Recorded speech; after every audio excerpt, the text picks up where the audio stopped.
Hello friends, आप सभी का स्वागत है कॉन्सेप्ट वाला डेली करंट अफेयर्स में।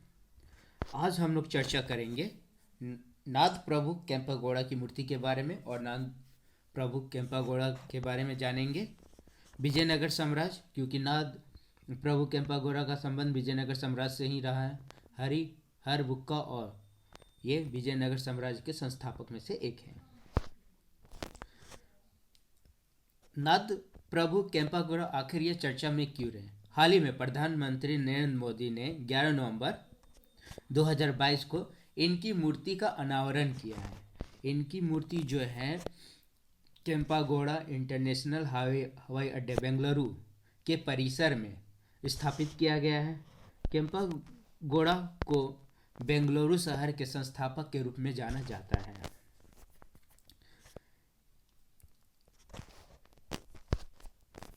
इनकी मूर्ति की विशेषता के बारे में अगर जानते हैं तो ये मूर्ति जो है 108 फीट ऊंची मूर्ति है और ये ब्रॉन्ज यानी कि कांस्य की बनी हुई मूर्ति है। और इसकी अवस्थिति देखा जाए तो ये केम्पागौड़ा अंतर्राष्ट्रीय हवाई अड्डे के परिसर में स्टेब्लिश है। और ये मूर्ति का जो वजन है, इस मूर्ति में आप देख सकते हो कि तलवार लिए हुए केम्पागौड़ा जी है और इनका जो वजन है 4000 किलोग्राम है। किसी ये जो मूर्ति है यानी ये किसी भी शहर के संस्थापक का सबसे ऊंचाई वाली मूर्ति है। यानी कि कोई भी शहर के संस्थापक जैसे हुए हैं, अगर उनका कहीं भी मूर्ति बना हुआ तो इनसे ऊंची मूर्ति नहीं बना है। आइए अब हम लोग बात करते हैं नाद प्रभु केम्पागौड़ा के बारे में। ये विजयनगर साम्राज्य में 16वीं शताब्दी के सरदार थे। 16वीं शताब्दी का मतलब हो गया कि 1500 से लेकर 1600 के बीच के अवधि को बोला जाता है 16वीं शताब्दी। और इस समय ये विजयनगर साम्राज्य के एक क्षेत्र के सरदार थे। कृष्णदेव राय के समकालीन थे और उनके सलाहकारों में से भी प्रमुख थे। इन्होंने ही एक शहर की कल्पना की थी और आज उसी कल्पना का उपज हमारा बेंगलुरु शहर है। तो हम लोग जो बेंगलुरु में देखते हैं केम्पागौड़ा हवाई अड्डे, केम्पागौड़ा मेट्रो स्टेशन, तो इन्हीं व्यक्ति को सम्मानित करने के लिए उस इनके नाम पर रखा गया है। ये दक्षिण कर्नाटक के वोक्कालिगा समुदाय से संबंधित थे।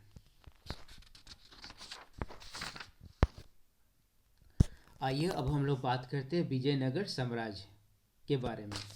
विजयनगर साम्राज्य का शाब्दिक अर्थ होता है जीत का शहर। नाम में ही है विजयनगर। इस नगर की स्थापना दो भाइयों ने हरियर और बुक्का नामक दो भाइयों ने इस्टेब्लिश किया था और इस शहर की स्थापना 1336 में की गई थी। इन दोनों भाइयों ने अपने पिता संगम के नाम पर संगम वंश की शुरुआत की।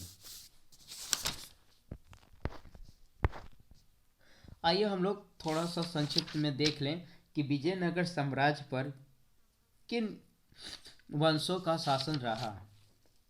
तो विजयनगर साम्राज्य की अगर बात करें तो 1336 से लेकर 1565 तक लगभग शासन रहा है। इसमें जो हमारा जो प्रथम वंश जो थे वो था संगम वंश, जो कि 1336 से लेकर 1485 तक रहा। और इसके जो संस्थापक थे हरियर और बुक्का थे। और संगम वंश के बाद हमारा जो दूसरा वंश जो इस नगर पर राज्य किया था वो था शालुव वंश, जो कि 1485 से लेकर 1506 तक। और इसके जो संस्थापक थे शालुव नरसिंह थे। शालुव नरसिंह के बाद तुलुव वंश का शासन आता है, जो कि 1506 से लेकर 1565 तक थी। और इसके संस्थापक थे बीड नरसिंह। तुलुव वंश के बाद अरबीडू वंश, जो कि 1506 से लेकर 1565, और इसके संस्थापक थे तुरुमल। जो कृष्णदेव राय का जो नाम आता है वो तुलुव वंश से संबंधित है, जो कि तुलुव वंश के एक महान शासक थे कृष्णदेव राय। तो फ्रेंड्स, ये आज के लिए बस इतना ही। Please like and subscribe our channel Concept Wala. Thanking you.